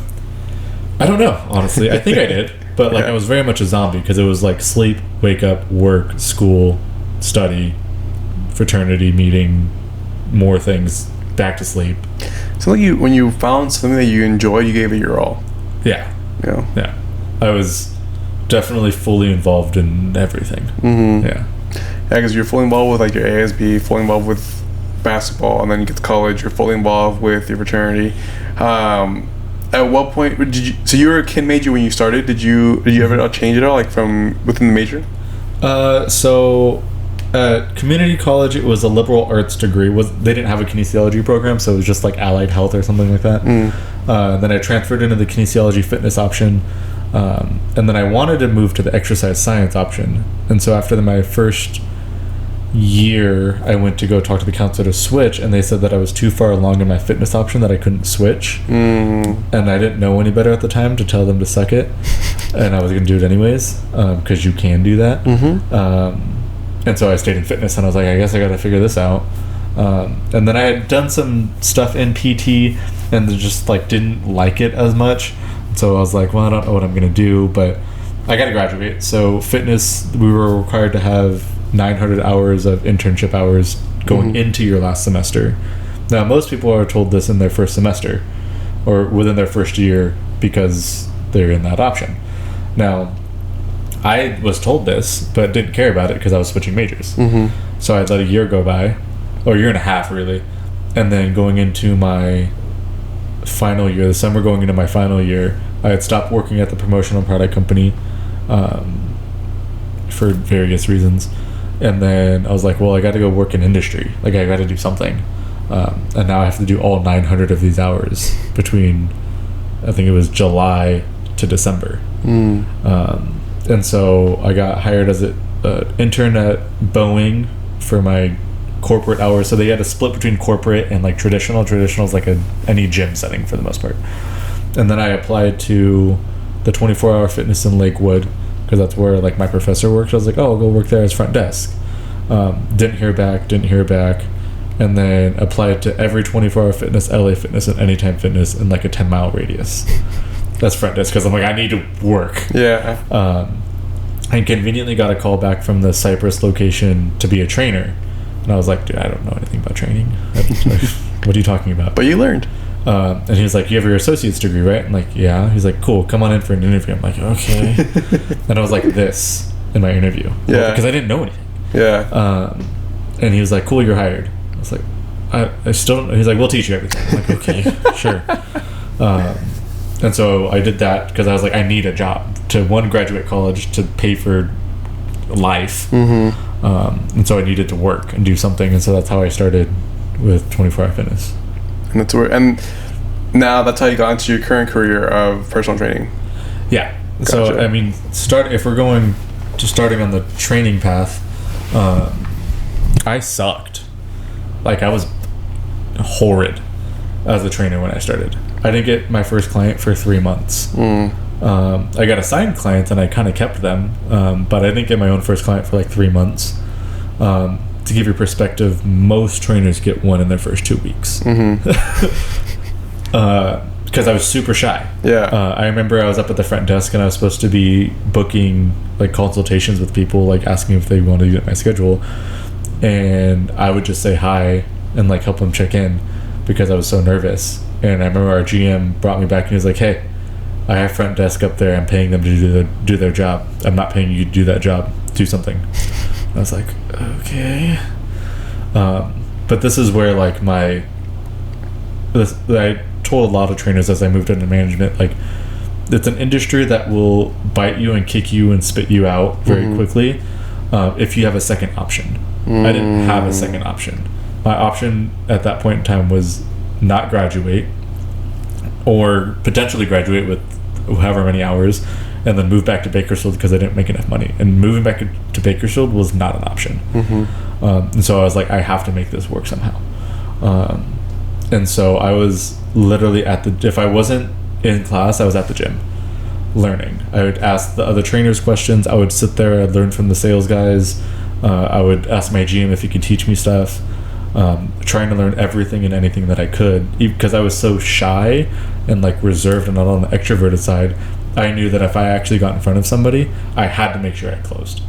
Like I didn't have the luxury of meeting hundreds of people because I was so nervous. I was like, but I had to capitalize on the people that I did meet. And so that was a lot of prep. I was spending so much time there and any opportunity. And like the sales guys, like I always made sure that I was in front of mind on the sales guys because they would send somebody up for training and then hand it off to somebody. And generally, if nobody was around, they would give it to the fitness manager, and then the fitness manager would decide who got that client, right, based on like a series of things. But if there was a trainer there, they would bring the trainer in to talk about training to the person that was signing up on the membership. And if you talked about them and we were able to get them to buy training that day, that trainer would get that client. And so I just made sure I was always around the salespeople. I was like, you guys are going to do the hard sales stuff, but I'm just going to be there to provide context and then be a trainer. Again, I still wasn't great, but I had to learn. And conveniently at that time, because I committed to that side of things, in my classwork, we were learning a lot about the nuances of developing a training program and how to train people, and the science of it, and like program design and some of that stuff that like translated well, which was nice. So it aided in my learning process as well. So it was a journey. I remember there was 2 really funny instances. I got hired on, and in 24 you always get hired on in pairs. Well, used to, because it was most likely you were only going to keep one. Yeah. But you would hire in pairs because you would train them both and then figure out which one sucked and drop that one. Where they left? Recommended to resign. Okay. Highly encouraged. Was generally the topic, right?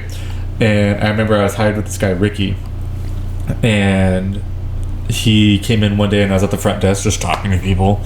And apparently he was highly recommended to resign. And this was maybe a month in, roughly, maybe 3 to 4 weeks in, something like that. And it's funny because I'm good friends with the guys who were my managers and my seniors at that time. And they told me this years after. When I got my fitness manager job, they told me this. They're like, "Oh man, I think we almost fired you." And I was like, "What?" They're like, "Oh yeah, when we fired Ricky,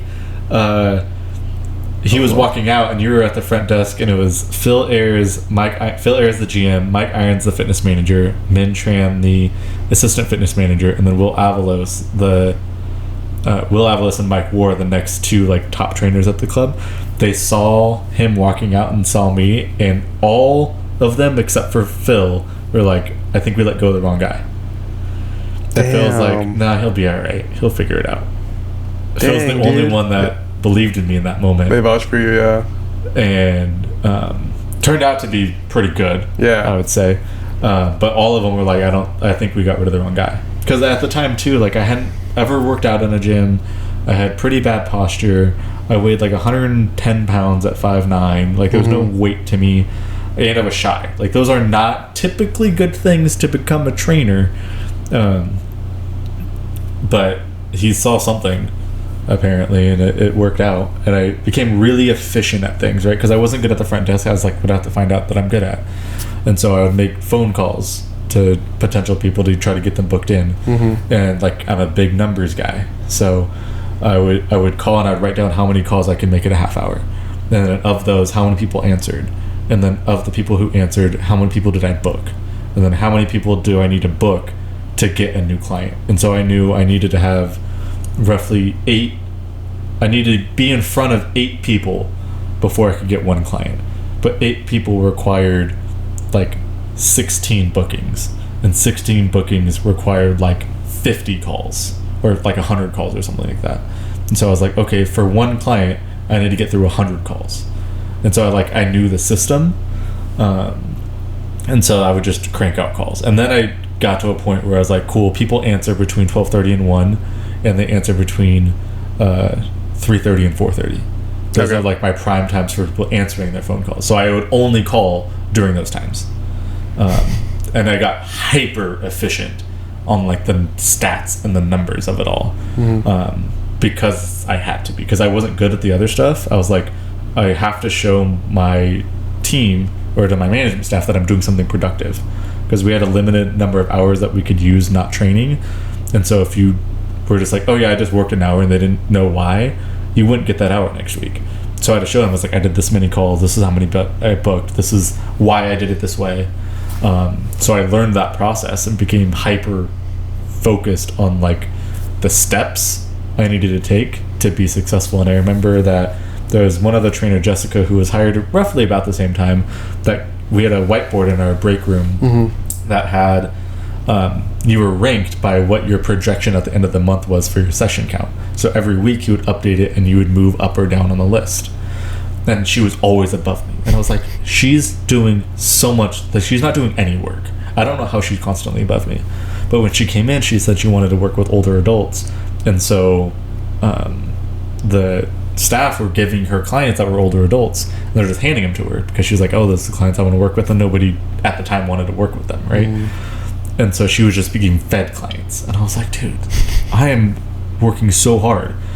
And then the 1 month, finally I break through, and I finally, because I didn't get a lot of clients, but I kept them, but she would drop clients constantly. And so the month that I finally passed her on that list, the next month she quit. I don't know if that's the reason. It's probably not, but she was doing other things, so she wasn't growing, right? Because she kept like dropping clients, and it wasn't working. She'd be handed another client, drop a client. It wasn't her thing, yeah. And so I had finally passed her, and then she left, and I absorbed all of her clients, and then it skyrocketed because I had because at that point in time I was like 7 months in. I was about to graduate school. I had spent so much time learning and so much time about the process that I had finally developed the skill that others had, But now I had such a hyper focus on the process. I knew what it would take to get there from like the groundwork stuff that like I blew up. And so I graduated and I went full time very quickly. I went from, in a matter of 3 months, I went from averaging like 40 sessions a month to 130 sessions a month. Just 3 times that. Dang, dude. That's dope. Congratulations. And then I was promoted to assistant manager like 2 months later. Heck yeah. Yeah. And they almost let you go. Yeah. It was touch and go for 6 months. That's pretty funny. All right, dude, so we're getting to the end of the session. Yeah. So this next portion is going to be a quick lightning round. Cool. So I'm going to ask you just brief questions and then just give me the first thing that pops in mind. Cool. Quesadilla. That was actually the first question I asked. What was your favorite meal growing up? Oh, not that. Chicken meatballs. Okay. Favorite color growing up? Orange. Was very clear, obvious for me. That was a silly question. What was the biggest highlight of your childhood? Basketball. Okay. What is one thing you want to plan for the future? Businesses. Okay. Is there someone that you want to interview and do this kind of style with? A lot of people. Like? Well, maybe not this style, but I want to have a podcast on the fitness side of things. Nice. Okay. Yeah. What is one place you want to travel to in the world? One? You can name a few if you want. All of the F1 tracks. Okay, F1 tracks, that counts. That's fair. Okay. It's category. Okay. Yes. If you could interview anyone from your family, dead or alive today, who would it be? Oh. That's interesting.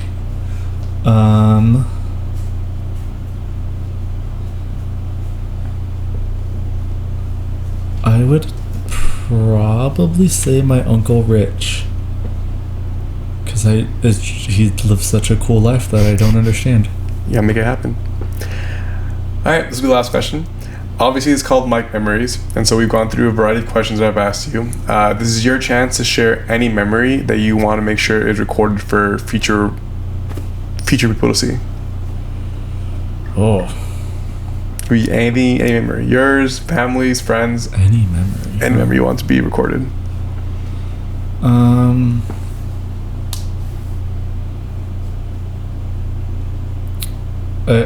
would have to go with... I know we didn't talk about Brianna very much at all. But I'd have to go with the moment that I pretty much knew that I was marrying her. And it's ironic in how it is, but we were at a friend's, or my, for lack of a better way to explain it, my stepsister's kid's birthday party, and they had one of the inflatable obstacle courses. And Caragos are hyper competitive, as I've noticed, or as I've told you. As you are. As I am. And Brianna and I were going through it. And I was not going fast, but I wasn't going slow, because I'm not going to lose. Like, here's the thing. I'm not giving up a win, for sure. But I might make it competitive. So I was going through it, kind of moving along pretty quickly. And she was a decent distance behind. And so we're going through the last, like, tube that you, like, it's like a little circle, and you jump through the tube, and then you get out, right? We're going through that last tube, and I'm, like, start to crawl through, and all of a sudden I feel something grab my foot. And I'm like, what the hell? And granted, these tubes are made for one person. Let's point this out. There's a tube for each person racing. She grabbed my foot, yanked me back, jumped over me through the tube, and hit the ground first. To make sure that she won. How did she catch up so fast? She wasn't that far behind, but like she was more than an arm's distance behind, but like crawling through those things isn't the fastest thing in the world. Yeah. So she got to an arm's distance, grabbed my foot, yanked me backwards, jumped over me, and crawled over and touched the ground. I'm not admitting this. We don't know who touched the ground first. However, she was very competitive. And I was like, if I lost this, because again, I'm not completely committing that I lost. You lost. Caragos don't lose, so I have to make her a Carago now.